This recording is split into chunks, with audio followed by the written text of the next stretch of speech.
Bonjour, aujourd'hui je vais vous parler du prétérit à l'intérieur du discours indirect.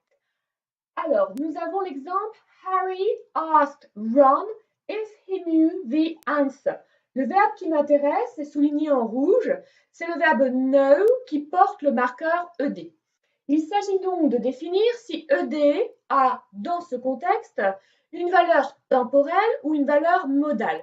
Le piège ici, c'est que vous voyez généralement le F en début de proposition et vous avez un réflexe quasiment pavlovien qui consiste à dire « Ah, il y a if, donc ED a une valeur de rupture modale. F permettrait, vous pensez dans ce cas-là, de construire un plan fictif en rupture modale avec le plan du réel sur lequel se situerait le moment d'énonciation. Et là, vous perdez tous les points le jour d'un concours ou d'un examen. Pourquoi vous perdez tous les points? Parce que vous confondez deux types de propositions.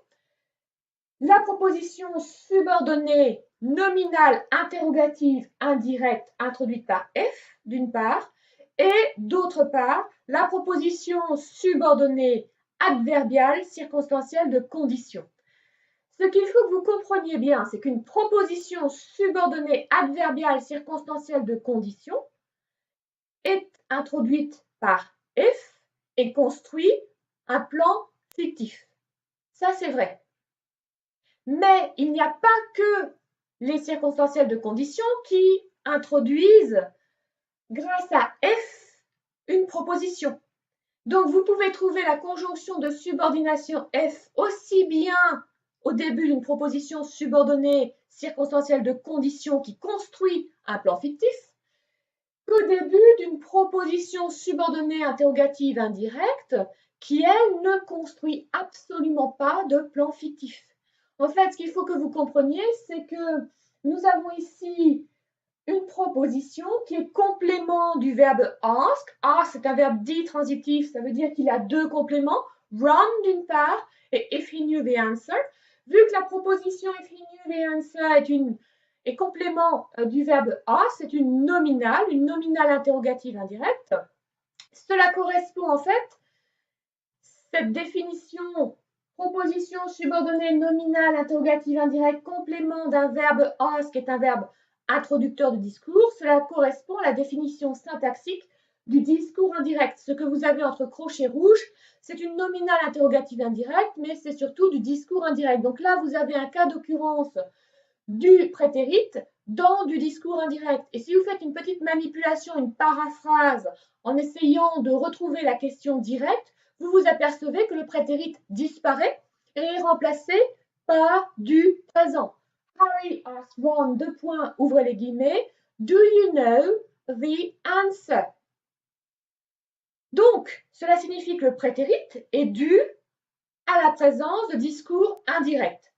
Pourquoi avons-nous du présent au discours direct? Eh bien, tout simplement parce que si moi, énonciateur, je dis « Do you know the answer ?» le moment où je pose la question, c'est-à-dire mon moment d'énonciation, est le même que le moment où, peut-être, Ron connaît la réponse. Il y a coïncidence entre les deux moments, il y a identification entre les deux moments. Donc, dans ce cas-là, puisqu'il y a identification entre le moment d'énonciation de l'énonciateur et le moment où est validée la relation prédicative do you know the answer, c'est-à-dire la relation you/know the answer, eh bien, on emploie le temps présent. Donc, ce qu'il faut comprendre, c'est que dans du discours direct, les repérages de temps se font directement par rapport au moment d'énonciation de l'énonciateur asserteur. C'est-à-dire que si je dis do you know the answer, c'est moi qui suis à la fois énonciateur et asserteur. C'est moi qui parle et qui prend la responsabilité de poser la question à Ron. Si en revanche, je vous rapporte les paroles de Harry, eh bien, je suis énonciateur de Harry asked Ron if he knew the answer, mais ce n'est plus moi qui ai posé la question à Ron, c'est Harry.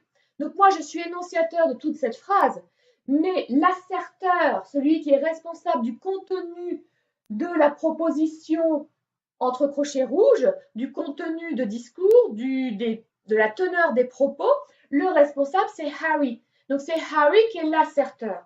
Donc, ce qu'il faut bien comprendre ici, c'est que le marqueur ED va indiquer une rupture temporelle entre le moment où Harry a posé la question à Ron, c'est-à-dire son moment d'assertion, et le moment où moi, je vous rapporte l'événement et je vous rapporte indirectement les paroles de Harry.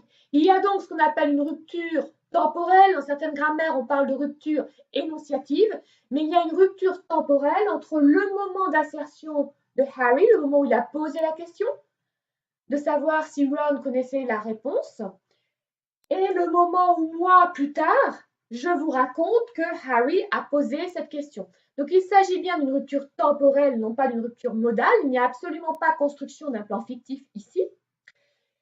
Ce qu'il faut bien comprendre, c'est que dans le discours indirect, les repérages de temps ne se font pas directement par rapport au moment où le personnage Harry parle, par rapport au moment d'assertion de Harry, mais indirectement par rapport au moment où l'énonciateur raconte l'histoire. Donc par rapport à mon moment d'énonciation actuel, qui est en rupture temporelle avec le moment d'assertion de Harry.